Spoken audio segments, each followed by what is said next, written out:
Alors nous, notre obligation, c'est d'être le plus efficace possible.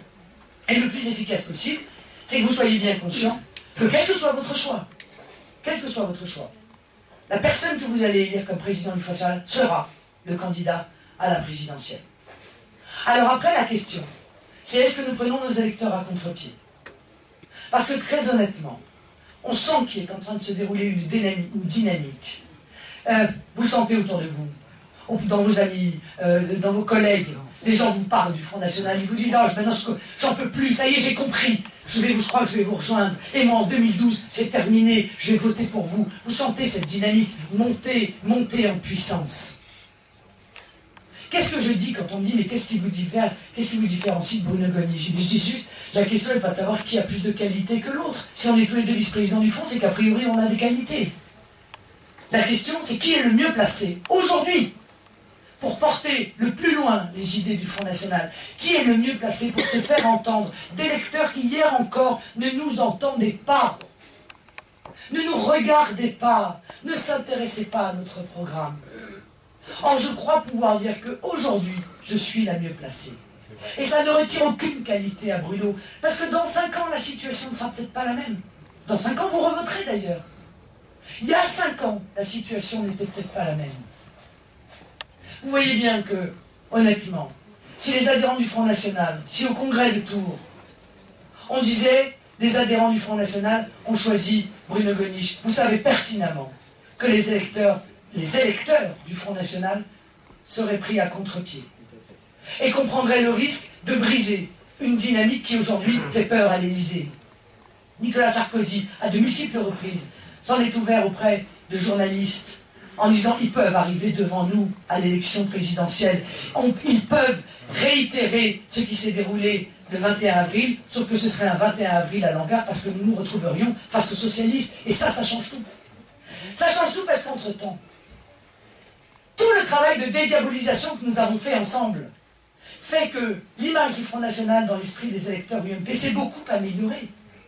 Et que de plus en plus de gens, ayant le choix entre un socialiste et un candidat du Front National, mais ne réfléchiraient pas une demi-seconde, ils voteraient pour le candidat du Front National. Et vous voyez bien que là, tout est possible.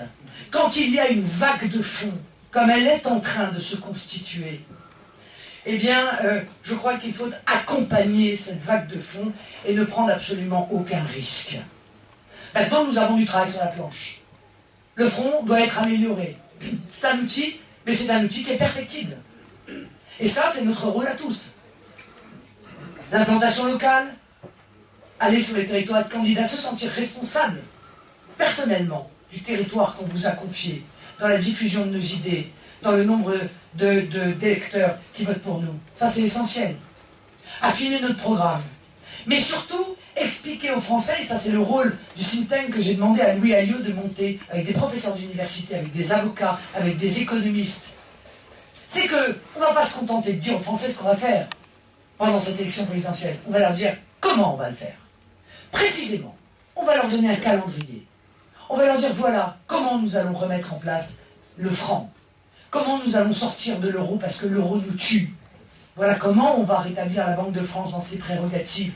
Voilà comment on va lui permettre à nouveau de financer le trésor public. Voilà comment, quelle parité nous allons mettre en place entre le franc et l'euro pour qu'il y ait le moins de perturbations possibles pour les acteurs économiques de notre société. Et nous ferons cela dans l'ensemble des domaines qui touchent notre programme. Oui, tu as raison, Michel, de rappeler que nous sommes un parti de militants et pas un parti de notables. Et que si nous sommes embourgeoisés pendant peut-être qu'il y a quelques années, eh bien, nous avons eu tort de le faire. Et qu'en 2007, quand le choix a été fait d'adresser un document électoral à tous les électeurs, plutôt que d'aller sur les marchés, plutôt que de tracter les boîtes aux lettres, plutôt que de nous montrer tels que nous sommes, eh bien, nous l'avons payé très cher. 4,5%. 4,5%. Les électeurs nous ont sanctionnés. Voilà. Ils nous ont dit, vous avez joué la facilité, vous avez cru qu'il suffisait d'envoyer quelque chose, ben non, il faut aller sur le terrain. Et on y est retourné. Après tout, de temps en temps, ça fait du bien de prendre une claque. On est retourné sur le terrain en régional. On a bossé. On est allé aux sorties des usines. On est allé sur les marchés, à la rencontre des Français. Eh bien, ceux-là nous ont retrouvés et nous ont à nouveau, en grande partie, apporté leur confiance. Mais ça n'est, encore une fois, qu'un début. Voilà. Il y a un mouvement de plaques tectoniques et le raz-de-marée, croyez-moi, n'est pas loin. Je sens que les Français hésitent, et vous le sentez sûrement aussi, entre la résignation et la révolte. On ne sait pas de quel côté ils vont tomber.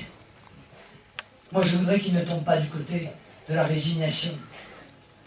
Et j'ai envie, ce soir, malgré toutes les mauvaises nouvelles que nous pouvons lire, j'ai envie de vous apporter ce souffle extraordinaire d'espoir. J'ai envie de venir vous porter la bonne nouvelle. C'est qu'après des décennies de renoncement et de décadence, il est enfin revenu le temps des nationaux. Merci.